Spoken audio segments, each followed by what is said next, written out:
Welcome to Kaleidoscope. Let's talk. Sri Lanka celebrates 100 years of independence in 2048. But what does this centenary anniversary actually mean?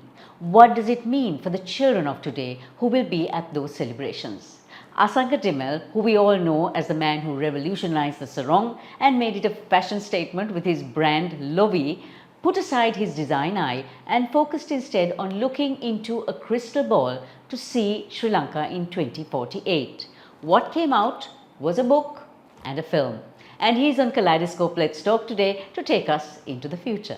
What is it that took you down the path of looking at Sri Lanka in 2048? All my life, I've been hearing that we are a developing country wanting to be developed. So, and when I looked at it, what is developed, I thought maybe I should write what I see is what I want to see Sri Lanka as a developed country in 2048. So this book, 2048, and the film, they share the same name but they're different. Which came first and what led to the other? Both kind of came together. The book in this format came because the movie needed the total backstory. So I had started writing the book or the thoughts of the book, and then wrote the screenplay for the book, for the movie, along with Rehan Mudanayake and Jason Rajasinghe from iFilms. So as we are working on the film, I felt like that we need to really put together all the ideas, and it, over a 2.5 year period became this book. So the film, Yes. 2048, portrays Sri Lanka as a first world country, one that leads the South Asian region. What makes you think that Sri Lanka is even anywhere near that or getting there even? So today Sri Lanka is at about 3,800 per capita GDP. The goal in this book and also to become a developed country is roughly around 40,000 per capita GDP. So that's a 10x growth. Today, the household income based on the central bank, average household income is 74,000 rupees, somewhere around 74,000 rupees a month. The median household income, meaning that 50% of the households make is 53,600 or something, below 55,000, and is roughly $175 a month for a family of 4. So here, these are the realities that we are looking at. And when we are talking about development, okay, we are at 3,800, let's get to 4,400 or 5,000 or that strategy does not get us to a developed country. It gets us, roughly, we are working on optimizing a bad problem, not actually solving the problem. And this book lays out a path on how we can solve this problem once and for all. So the book 2048 is actually a transcript of a speech made by a leader, a female leader, who is getting a national honor. What are the key things she addresses in that speech? So this book is written as fiction. It's science fiction in a certain way because it's set in 2048. This lady is giving a talk looking backwards. So the whole path of how we already got to 40,000, and she's laying out how we got there. So in a certain way, it's entertaining, it's easy to read, it's a little bit exciting and emotional, I hope, when you're reading it. And I wanted to present these ideas in a meaningful way so that more people can actually read it and agree or disagree, but at least think about it. So the goals in the book and the film seem rather lofty. Yeah. But realistically, what goals do you think Sri Lanka can actually achieve by 2048? If you look at, there's more than 20 countries which have done it. Not because of only us. There's more than 20 countries have done it. Dubai, Singapore has done it in less than 25 years.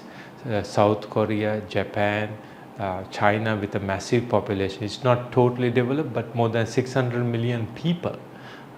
30 times the Sri Lankan population is now in a developed state.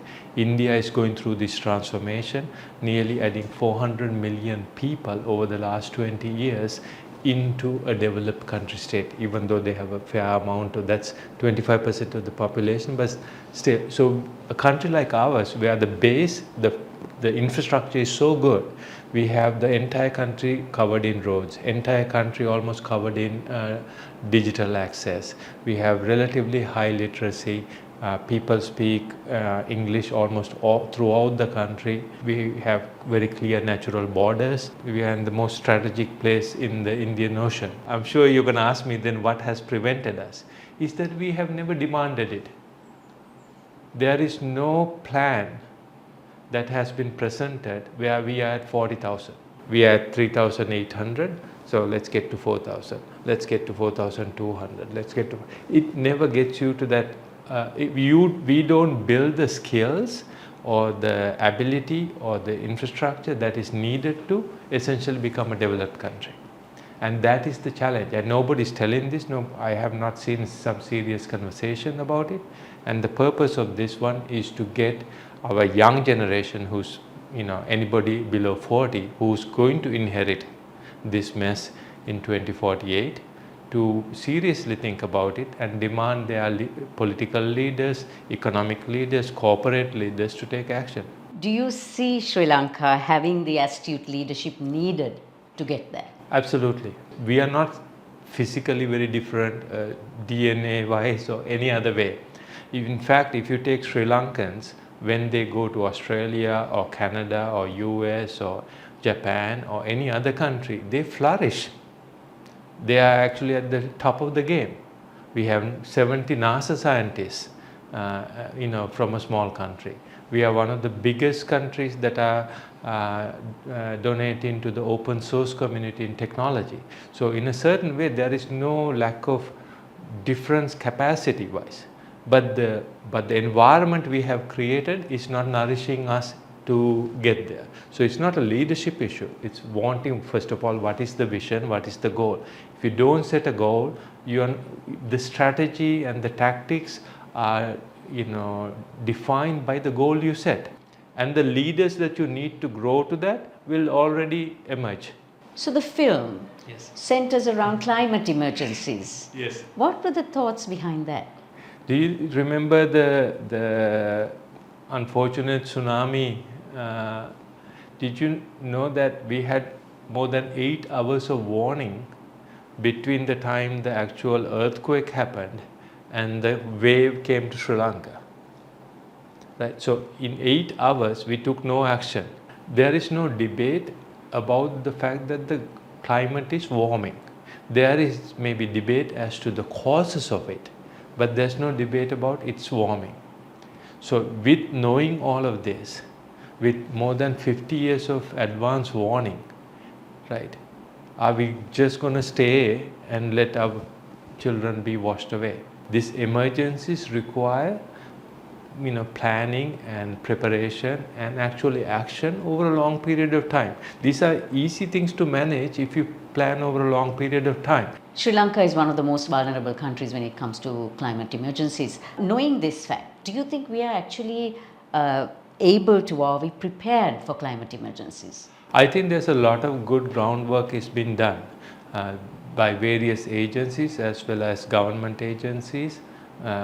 They've mapped out the riverbeds from Kaluganga to Kalaniganga to all of that, how far the water could go, what would be the damages in terms of crops and all of that with the temperature. So there's a lot of knowledge around it, but coalescing the public about the emergency and how we are going to, for example, almost all of our economic infrastructure is on the west coast and coastal. So if the rain season becomes, say, 10 months of the year, right? Our tourism, who wants to go to beach vacation when it's raining, right? So our tourism is based on the fact we have a 3-month rainy season. What if it is for each region? So what if it is 10 months? So we have to think about this kind of and have some kind of thought process where to invest. There are a lot of opportunities because of that. There's a lot of funding to reconstruct our economy. The money that we need to reconstruct our economy from, say, 3,800 to 40,000 is already there in this change. when countries are adapting renewable energies or changing their entire economic structure, that you need money, and that money is available through a large part of it through climate adaptation.